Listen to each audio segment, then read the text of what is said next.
question. Oh, you know, we're very thrilled to have you guys here. It's amazing, and I know this is like your first time here, diba? As you mentioned during your plug. So we'll get to that question in just a bit. Pero sa ngayon, sige, I'll give Millie G the honors of asking the first question, directed, of course, to Pablo. Pablo, I wanted to ask you a question. Your EPs have showcased a range of styles, right? From ballads to high energy pop. How do you decide on the musical direction of each release? The musical direction, before we plan our whole EP, nagkakaroon po kami ng matinding brainstorming kasama yung buong team. And What is this, po, from the writing all the way to the production itself? lahat po, and all encompassing, like yung music videos, yung concept ng mga kanta na ilalabas namin, how many songs will be ballads, how many songs will be this type of music. So from there, we assess kung ano yung nasan kami sa career namin, sa journey namin. So if what we're feeling right now should be aligned to what we're going to release. So, Okay. for example, we want to release, we're feeling, if we want to impart a message about the importance of time, Alright. yun po yung, dun po kami magbabase kung ano po yung gusto namin ilabas na music. Kumbaga nagkakaisa naman kayo. You guys are working as a team, no? Hindi po kami nagkakaisa, sa totoo lang po.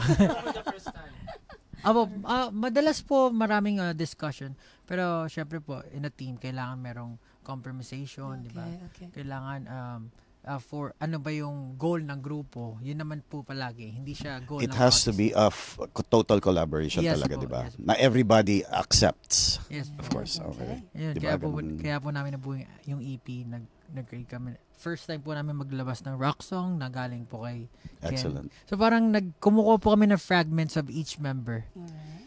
Kasi po mahirap po yung grupo na parang magde-decide kami, kailangan mag-a-agree lahat. So ganito lang gawin natin. O ikaw, pili ka ng isa, gagawin natin yan. Pili ka ng isa, gagawin natin yan. So that parang everyone is happy or parang gets to experience each member's thoughts and feelings po. Ganun po siya. Excellent. So at least everybody has a say kahit papano. So that's good. That's good. All right, guys. Another question here. This one's for Stel naman. So Stel, first of all, guys, I gotta say congratulations. You guys have done so Thank much you. for the Yeah. Philippines, ha? Salamat po. Hindi lang para sa inyo, kundi para sa buong bansa natin for representing, di ba? Congratulations, guys. And with that, you've made history as the first Southeast Asian act to chart sa Billboard, di ba? Billboard Social 50 and Next Big Sound. And ang dami pa nito. You've got a lot under your belt, pare. How does it feel to represent the Filipino? Lalo na yung music natin, pare, on stage. Grabe. Di ba? So, yung So- pinakamabigat na tanong. Actually po, every time we receive an achievement, talagang, syempre we feel happy, honored, and super proud po. Hindi lang sa aming lima, but of course, sa team po namin. Kasi hindi naman po namin magagawa lahat ng to without the support with them na kasama namin everywhere kami pumunta. And, syempre hindi po mawawala yung fans na nandyan. Parang lahat po ng achievement kasi na to hindi siya mangyayari. Di ba po may kasabihan tayo, hindi naman po andar ang barko kung walang nagpapatakbo nito. Mismo. So parang, Captain! Okay. hindi po kasi di ba kung kaming lima lang po, hindi po siya uusad eh. Mm. Pero kung wala yung mga taong naniniwala, sumusuporta po sa amin, hindi kami magkakaroon ng fire to do the things that we wanna do pa. Iba talaga pakiramdam rin if they sing it back to you, no? Opo, parang kahit po yung mga Diba? ibang lahi din, na parang they love our language, even our culture, they try to understand us. Malaking bagay po yun kasi hindi lang naman po to about music eh. This is something we wanna share not only to our fans but also outside the Philippines na hindi lang music yung gusto nilang marinig from us, even our story. Now, openly kami i-share. Kaya I think people can really connect to us and they really understand what we wanna say through our music.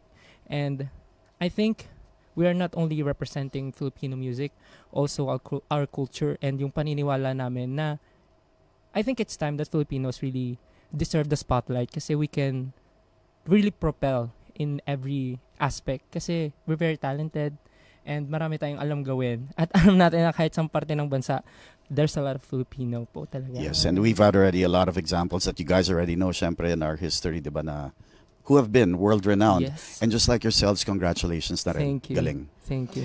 All right, I think Millie has another question here for you. Yes, let's talk about the word simula't wakas, and I wanted Josh to answer this one.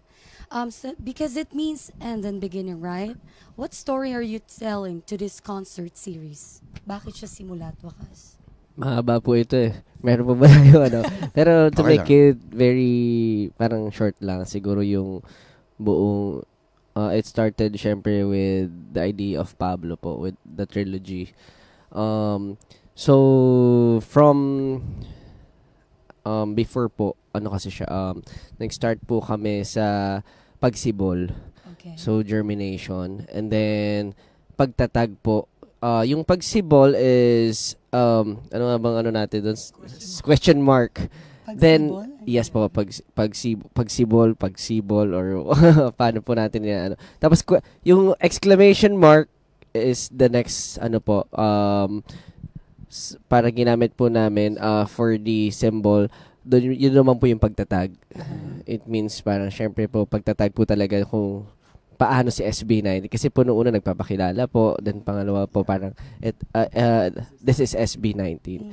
And then po doon na po tayo sa simula at wakas, bumalik po ulit sa seed or doon sa fruit kasi po yung question mark is the germination, yung pagtatag is the tree, tapos po bumalik po doon sa fruit or seed. Tapos kaya po siya naging simula at wakas kasi it's a cycle po. So parang regeneration nga. Yes po, Diba? kung saan Or reincarnation, I would say. kung saan nagwawakas, doon din po nagsisimula. So, Yeah. hindi po, talaga siya doon natatapos, pero doon po namin ni-revolve yung buong concept for the entire EP. So, ayun po. And the concert itself po, ayun, marami pa pong explanation, pero yun po yung main idea. Okay. Thank you. Sige. Thank you, Josh. Okay, guys, break muna tayo sa ating classroom recitation, ha? Ito muna tayo, kwentuhan muna tayo. So, kwentuhan nyo naman kami. Like, what are the most memorable moments nyo sa current world tour? Okay, of course, excluding Doha, dahil you're just experiencing it now. This is for everybody. Ano yung mga naaalala nyo na you know, during your tours? Kahit yun sa Pilipinas, or sa, ano ba yung tumatak sa inyo na experience or siguro something that nag-impact sa'yo? Personally. Sino sasagot? Diba? That's something. Sige, kahit sino. Anybody can answer. Siguro po kasi other than the concert itself, generally yung tour namin since the beginning, the first one, Wayat, Pagtatag, and right now, yung mga experience namin na makapag-tour, makapunta sa ibang bansa. Siguro po like one is the first time we've been to Good Day New York. It's such a big milestone po for us kasi kumbaga parang it's a public televised program sa New York, tapos po after namin nun paglabas namin, even the police na nakasalubong namin tinanong na parang kayo ba yung nasa Good Day New York? So parang sobrang laking yeah. Yun na nakakagulat.